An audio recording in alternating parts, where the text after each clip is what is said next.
బెల్లంకొండలో bumper offer 3,75,00,000 G+2 4 BHK villa కొనండి. నెలకు 1,00,000 rent guarantee. Terms and conditions apply. Hormuz జలసంధి వద్ద అనేక నౌకలు ఆగిపోయిన సంగతి మనకు తెలిసిందే. స్టిల్ ఇప్పటికీ ఇరాన్ అక్కడ పూర్తిగా జలసంధిని కంట్రోల్లో పెట్టుకొని అమెరికాను కూడా ముప్పు తిప్పలు పెడుతుంది. ప్రస్తుతం హార్మోజ్ జలసంధికి దగ్గరలో ఆగిపోయినటువంటి మన షిప్ తాలూకు ఒక చీఫ్ ఇంజనీర్ రాజశేఖర్ గారు మనతో పాటు జాయిన్ అవుతున్నారు. లైవ్లో మాట్లాడదాం. అక్కడే ప్రెజెంట్ ఉన్నారు. అక్కడ జరుగుతున్నటువంటి దాడులను కూడా ప్రత్యక్షంగా చూస్తున్నారు. సో దానికి సంబంధించి లైవ్లో మనం డీటెయిల్స్ తెలుసుకుందాం. రాజశేఖర్ గారు నమస్తే అండి. నమస్తే అండి. ఏం జరుగుతుంది రాజశేఖర్ గారు? అక్కడ బాంబులు కూడా వేస్తున్నట్టుగా, షిప్పులు పేలిపోతున్నట్టుగా వార్తలు అయితే మాకు వినపడుతున్నాయి. కానీ మీరు ప్రెజెంట్ అక్కడే ఉన్నారు, ప్రత్యక్షంగా చూస్తున్నారు కాబట్టి ఏం జరుగుతుంది అక్కడ? మీ అందరికీ తెలిసిందే, సడన్ గా యుఎస్ ఇజ్రాయెల్ కలిసి ఇరాన్ మీద అటాక్ చేయడం స్టార్ట్ చేశారు. సో వాళ్ళ దగ్గర స్ట్రాటజీ ఏంటంటే, మీరు ఎంత యుద్ధం చేసినా, ఎంత డబ్బులు వేస్ట్ చేసినా, మా కంట్రోల్లో ఉన్న ఈ స్ట్రెయిట్ ఆఫ్ హార్మస్, వాళ్ళు దేన్నైతే దాడి చేసి ప్రపంచం మొత్తాన్ని ఆర్థికంగా ఇబ్బంది పాలు చేస్తే ఇంటర్నేషనల్ లెవెల్లో ప్రెషర్ క్రియేట్ అయ్యి ఈ వార్ ఆగిపోతుంది అన్న ఉద్దేశంతో ఇరాన్ స్ట్రాటజిక్ గా ఇవన్నీ చేస్తుంది. మెయిన్గా హార్మస్ లో రెగ్యులర్ గా ఎన్నో షిప్స్ వెళ్తూ ఉంటాయి. మీ అందరికీ తెలిసిందే, ఈ మధ్య హైలైట్ అయిపోయింది. అక్కడ ఎన్నో రకాల ఇబ్బందులు క్రియేట్ అవుతున్నాయి. మా కళ్ళ ముందటనే కొన్ని షిప్స్ మీద బాంబ్ అటాక్లు చేయడము, సూసైడ్ బోట్లతోటి అనేకులైన సీఫేరర్స్ కూడా, ఏమీ సంబంధం లేని వాళ్ళు కూడా ప్రాణాలు కోల్పోవాల్సిన పరిస్థితి వస్తుంది. నేనున్న ప్లేస్ వచ్చేసి దుబాయ్కి ఔటర్ యాంకరేజ్ లో ఉన్నాను. నాకు ఇంకో సైడ్ లో ఒక ఐలాండ్ ఉంది, ఇరాన్ వాళ్ళది. సో రోజు మాకు అప్పుడప్పుడు ఆ మిజైల్స్ ఆ ఐలాండ్ మీద పడినవి, ఆ బాంబ్ శబ్దాలు కూడా మాకు వినిపిస్తూ ఉంటాయి అన్నమాట. ఇప్పుడు సిచ్యువేషన్ ఎలా ఉందంటే రాజశేఖర్ గారు ఆ షిప్ లోనే కూర్చున్నారు మీరు? మేము మా షిప్ అక్కడే యాంకర్ అయ్యి ఉందండి. యుఏఈ ఏదైతే దుబాయ్కి ఔటర్ యాంకరేజ్ లో, మేము మళ్ళీ అటు సైడ్ వెళ్తే ప్రాబ్లం అవుతుందని చెప్పి ఇక్కడ యాంకర్ వేసుకొని ఉన్నాము అంటిల్ ఫర్దర్ ఇన్స్ట్రక్షన్స్ వెయిట్ చేస్తున్నారు మీరు? మేము మార్చ్ 1 నుంచి ఇక్కడే వెయిట్ చేస్తున్నాం. ఫిబ్రవరి 28 కి స్టార్ట్ అయింది కదా ఇది. సో అప్పటి నుంచి యాంకర్ లోనే ఉన్నాం. ఆల్మోస్ట్ ప్రతి షిప్ అలానే ఆగిపోయి ఉందన్నమాట. యాంకర్ వేసుకొని వెయిట్ చేస్తున్నారు, ఎప్పుడు సిచ్యువేషన్ నార్మల్ అవుతుందా అని చెప్పి వెయిట్ చేస్తున్నారు. అంటే దీనివల్ల కొంత ట్రాఫిక్ జామ్ అనేది కూడా ఉంటుందని తెలుస్తుంది. చాలా అన్ని ఒకే దగ్గర జమ అయితే అలాంటి పరిస్థితి ఏమన్నా ఉందా? అన్ని దూరంలో కొంచెం యాంకర్ అయి ఉంటాయి. ప్రాబ్లం ఎప్పుడవుతుందంటే, ఒకవేళ వార్ అంతా అయిపోయిన తర్వాత స్ట్రెయిట్ ఆఫ్ హార్మస్ ని అన్ని షిప్లు మళ్ళీ స్టార్ట్ చేసి వెళ్తున్నప్పుడు కొంచెం ట్రాఫిక్ లాగా అవ్వచ్చు. ఇదంతా అనుకున్నంత తొందరగా మొత్తం నార్మల్ అయిపోదు. ఎందుకంటే ఒక్కసారి వార్ ఆగిపోయినా గానీ మినిమం 3 నెలలు టైం తీసుకుంటుంది. ఏవైతే రెగ్యులర్ గా ఇంతకు ముందు ఎలా అయితే ఫ్లో ఉండేదో షిప్స్‌ది, పోర్ట్లు కూడా ఎన్నో అయ్యి, టెర్మినల్స్ కూడా మూసేశారు. స్టోరేజ్ కెపాసిటీస్ ఎక్కువైపోయి, సో అంత నార్మల్ అవ్వాలంటే మినిమం 3-4 మంత్స్ మినిమం పట్టుద్ది, ఒకవేళ వార్ అయిపోయిన తర్వాత కూడా. రైట్. రాజశేఖర్ గారు, ఒకటి అమెరికా లాంటి దేశము, అన్ని ఆయుధాలు, అన్ని శక్తి సామర్థ్యాలు ఉన్నటువంటి దేశం కూడా ఈ హార్మోజ్ సంధిలో సెక్యూరిటీ కల్పించలేనటువంటి పరిస్థితి ఎందుకు వచ్చింది ప్రధానంగా? అంటే అంతకంటే టెక్నాలజీ, అమెరికాకు మించిన టెక్నాలజీ అక్కడ ఏం ఉపయోగిస్తుంది ఇరాన్? ఇరాన్ ముందు నుంచి ప్లాన్ చేసుకుంది. వాళ్ళకి ముందు నుంచి ఒక ఐడియా ఉంది, అమెరికా ఎప్పుడైనా అటాక్ చేస్తుంది అని చెప్పి. వాళ్ళు వాళ్ళ అండర్ గ్రౌండ్ లో ఎన్నో అరేంజ్ చేసి పెట్టుకున్నారు. ఏమో ఒకవేళ $1,00,000 పెట్టి ఒక మిసైల్ ని వీళ్ళు తయారు చేస్తే, వీళ్ళు దాంట్లో జస్ట్ 1% ఖర్చుతోటి దాన్ని ఎట్లా స్ట్రాటజిక్ గా దాన్ని ఆపాలో అన్నట్టుగా వీళ్ళు కొన్ని డ్రోన్స్, చిన్న బోట్లు, అంటే వాళ్ళు ఆల్రెడీ వీడియో కూడా రిలీజ్ చేశారు ఇరాన్ వాళ్ళు. వాళ్ళు గెలవాల్సిన అవసరం లేదు, ఇట్టుకుంటే చాలు అన్న లెవెల్‌లో వాళ్ళు ఇప్పుడు ప్లాన్ చేస్తున్నారు. వాళ్ళ దగ్గర డబ్బు, టెక్నాలజీ ఎంతున్నా గానీ వీళ్ళ దగ్గర స్ట్రాటజీ తోటి వాళ్ళ కంట్రోల్‌లో ఉన్నదాన్ని ఇది చేస్తున్నారు. ఈ బోట్ల మీద, ఇప్పుడు షిప్‌ల మీద అటాక్ చేశారనుకో, ఇప్పుడే మీరు చూడొచ్చు ఇండియాలో ఎల్‌పీజీ కష్టాలు మొదలయ్యాయని చెప్పి మూసేస్తున్నారని చెప్పి, కొన్ని పెట్రోల్, డీజిల్ ధరలు కూడా పెరిగిపోతాయి. కొన్ని సీఎన్‌జీ కార్లు కూడా మొత్తం రోడ్ల మీద ఎట్లా వెయిట్ చేస్తున్నాయి, ఐ మీన్ దాన్ని రీచార్జ్ చేసుకోవడానికి. ఫ్యూచర్ లో ప్రపంచ దేశాలు ఇన్ని కష్టాలు మొదలవుతాయి, ఆబ్వియస్ గా అవన్నీ యూఎస్ మీద ప్రెషర్ తీసుకొస్తాయి కాబట్టి వీళ్ళు ఈ విధంగా ప్లాన్ చేశారు. రైట్. అలాగే అంటే సీ మైన్స్ అని కూడా ఏదో అన్నారు మీరు ఇంతకుముందు ఒక వీడియోలో. అంటే ఏంటి రాజశేఖర్ గారు, సీ మైన్స్ అంటే ఏంటి? సీ మైన్స్ వీళ్ళు 1980 నుంచి 1988 లో ఇరాన్ కి ఇంకా ఇరాక్ కి మధ్యలో యుద్ధం జరిగినప్పుడు ఆ దేశాలు ఒక కంట్రీకి సంబంధించిన షిప్ ని, మనం మందు పాత్రలు ఉంటాయి కదా మామూలుగా నక్సలిజంలో వాటిలలో, వాళ్ళ సరిహద్దు దాటొద్దు అన్నట్టు మందు పాత్రలు ల్యాండ్ లోపల ఎలా మనం పెడతాము, ఎవరికీ కనబడకుండా ఇది సముద్రంలో పెడతారనమాట. షిప్ పొరపాటున దానికి తగిలినా గాని, కొన్ని టెక్నాలజీ తోటి, రిమోట్ తోటి గూడా ఆపి దాన్ని ఆపరేట్ చేసి పేల్చొచ్చనమాట. సో, ఇది వాళ్ళు ముందు నుంచెల్లే ఇట్లాంటియి ఎన్నో తయారు చేసి పెట్టుకున్నారు.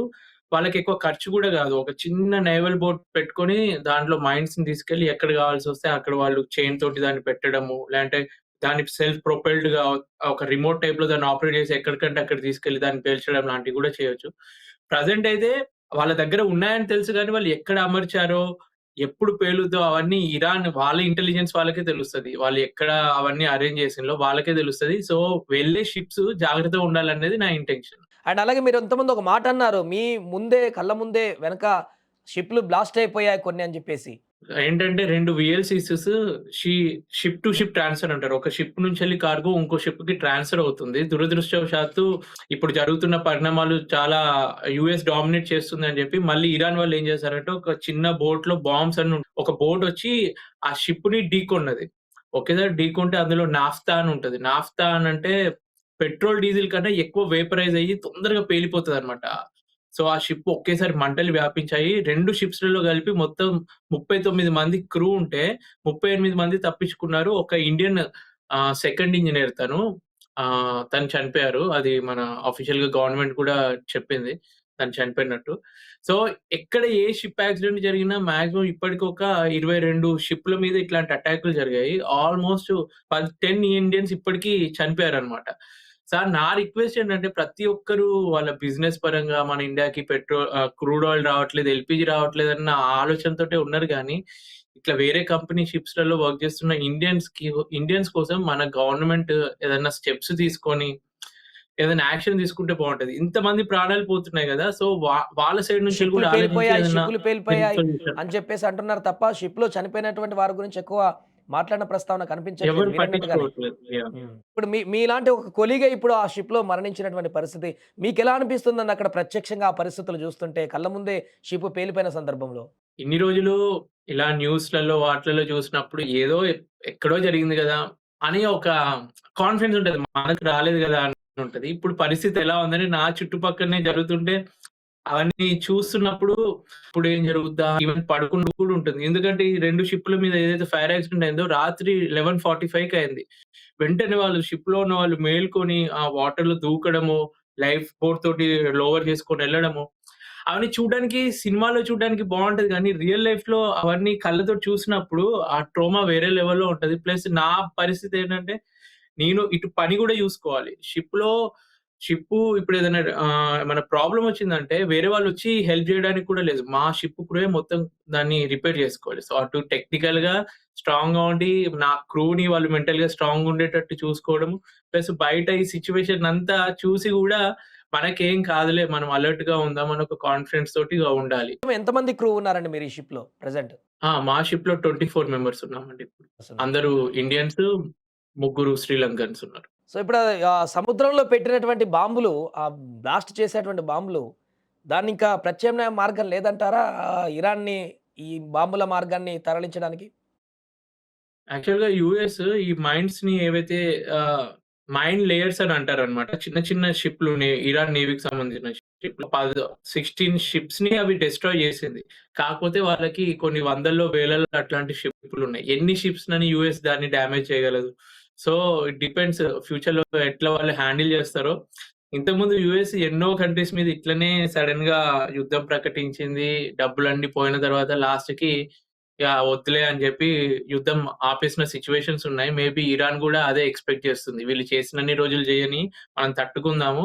వాళ్ళకి ఖర్చయితే అవ్వని అన్నట్టు వాళ్ళు వెయిట్ చేస్తున్నట్టు అనిపిస్తుంది. అంటే నిన్న ఒక వార్త వినిపించింది రాజశేఖర్ గారు. అంటే ఇండియాకి సంబంధించిన షిప్స్ అన్నీ వెళ్ళడానికి కొంత ఇరాన్ వెసులుబాటు కల్పిస్తుంది అనేటువంటి వార్త. అలాంటిదేమన్నా ఉందా? మీకేమన్నా అలాంటి ఇండికేషన్స్ కనిపిస్తున్నాయా అక్కడ? అంటే ఆ షిప్ ఏదైతే ఫస్ట్ షిప్ వచ్చిందో అది డైనాకామ్ అని చెప్పి ఒక కంపెనీ షిప్. అది మార్చ్ 8కి సిగ్నల్స్ అన్నీ ఆపేసి అది దాటిందనమాట. అంటే ఇప్పుడు మనకి సెల్ ఫోన్‌లలో జీపీఎస్ సిగ్నల్ మనం లొకేషన్ ఆన్ చేస్తే ఆన్ అవుతున్నట్టు షిప్ కూడా ఏఏఎస్ అని ఒకటుంటుంది. Automatic identification system. దాన్ని ఆఫ్ చేసి ఒక్కరోజు స్ట్రెయిట్ ఆఫ్ హార్మోస్‌ని దాటిండు మార్చ్ 8కి. కాకపోతే మార్చ్ 8 తర్వాత కూడా ఈ 4 రోజుల్లో ఎన్ని షిప్ యాక్సిడెంట్స్ జరిగాయో మీరు చూసే ఉంటారు గదా! న్యూస్‌లో. నేను చెప్పేదేంటంటే సరే, ఎవ్వరు మిమ్మల్ని ఫోర్స్ చేయరు.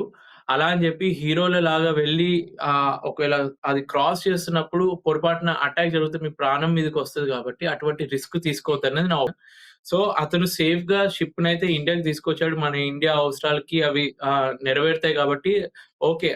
అప్రిషియేట్ చేయొచ్చు గానీ, అందరలా అంత హాయిగా బయటికొస్తారన్న ఉద్దేశ్యం లేదు గదా! ఒక రోజులోనే 3 షిప్‌ల మీద అటాక్ చేశారు స్ట్రెయిట్ ఆఫ్ హార్మోస్ దగ్గర. సో, ఎప్పుడేం జరుగుతుందో తెలీదు గాబట్టి, కొంచెం అంత నార్మల్ అయ్యేంత వరకు వెయిట్ చేయడం. ఇప్పుడు మనం గూడా ఇప్పుడు అక్కడి నుంచి దాటాలంటే ఆ సముద్రంలో పెట్టిన బాంబులను స్కిప్ చేసుకుంటూ ఒక సినిమాలో చూపించినటువంటి సాహసం చేస్తే బయటికి రావాలి తప్ప వేరే మార్గం లేదు. ఆ బాంబులు గూడా వాళ్ళు ఎక్కడ పెట్టారో, ఆ మైన్స్ ఎక్కడ పెట్టారో ఇరాన్ వాళ్ళకే తెలుస్తుంది.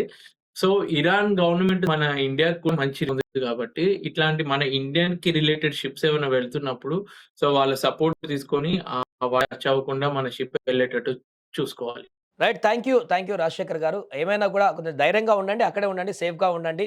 కొద్ది రోజుల తర్వాత అన్ని పరిస్థితులు నెమ్మదయిన తర్వాత సర్దుబడతాయని అనుకుందాం మనం గూడా. ఎన్ని రోజులు ఉంటుందో తెలీదు కానీ అప్పటి వరకు మీరైతే సేఫ్‌గా ఉండండి. అందరూ కూడా అక్కడి నుంచి సేఫ్‌గా షిప్‌లో ఇక్కడికి వచ్చేటువంటి ప్రయత్నం చేయండి. థ్యాంక్ యూ రాజశేఖర్ గారు. థాంక్ యూ అండి.